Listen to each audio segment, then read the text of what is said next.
Guidebooks are great for monuments, audio guides are helpful in museums, and an app works admirably for finding one's way around town. But when it comes to food, nothing beats traveling with a real expert.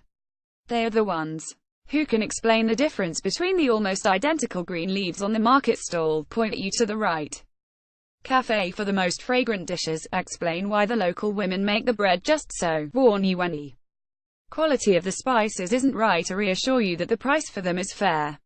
With a good guide, you can really get the flavor of a country. This came home to me on a recent trip to Morocco with Carolyn and Chris Caldecott, a cook and photographer respectively. The Caldecotts ran the World Food Cafe in London's Covent Garden for 20 years and now lead groups around countries as diverse as Burma and Brazil, mostly through the Ultimate Travel Company. I joined the latest Morocco trip, for the last couple of days, to find the group buoyant and of stories about their action-packed itinerary.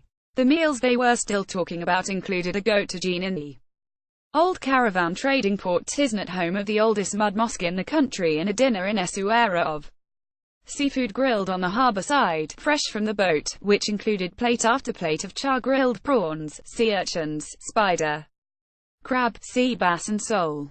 The crab was the sweetest you'll ever eat, recalled Chris, not that the experience was solely about food. There had been a trip to a Berber silver market, not well known to tourists, with an introduction to one of the sellers from a local hotelier. One of our party had bought a solid silver tea for around £50, the same price that steel ones were selling for in the hotel shop, the Jamail FNA food market in Marrakesh. Credit Jose Ignacio Soto Fotolia. The Caldecotts inspire great loyalty of our group of 14, which included a hotelier, a former military attaché and a successful entrepreneur. All but two had travelled with both the Caldecotts before, and the remaining couple had done a trip with just Chris.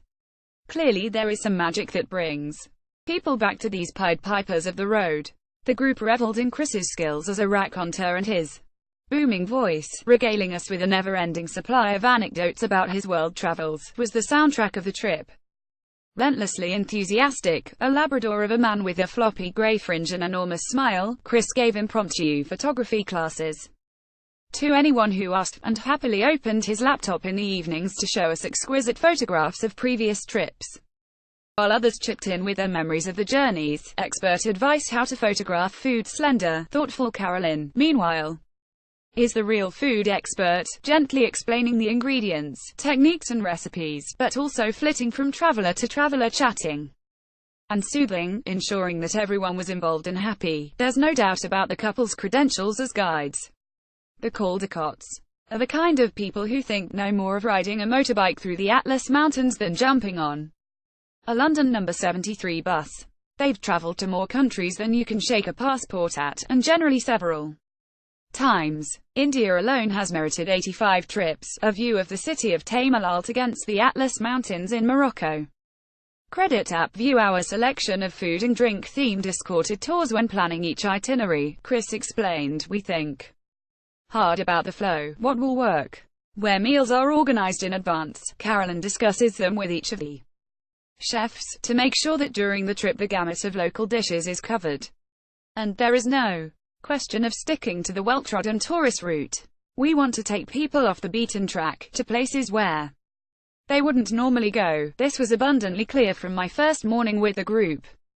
We drove from our hotel, the elegant Casbah Babourika in the Atlas Mountains, along narrow roads looping through a red rock landscape, edged with buildings in the same terracotta earth, past men riding side-saddle on donkeys, panniers laden with produce, 10 holidays that combine cookery and winter sun. We were heading for the Eureka Valley and the weekly Berber market at Tnin Eureka.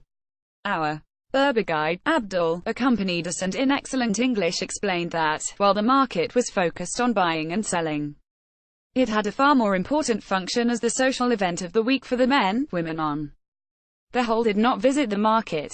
The men travel 4 hours on their donkeys, or Berber 4x4s, as Abdul called them, from the isolated villages, to meet their friends, exchange news, eat, and gather supplies for their families. Arriving at Tnin Eureka, we were met with a bewildering maze of canvas and pole shelters, whole makeshift streets specializing in Dates are spices, are vegetables, are not for the faint-hearted. Meat.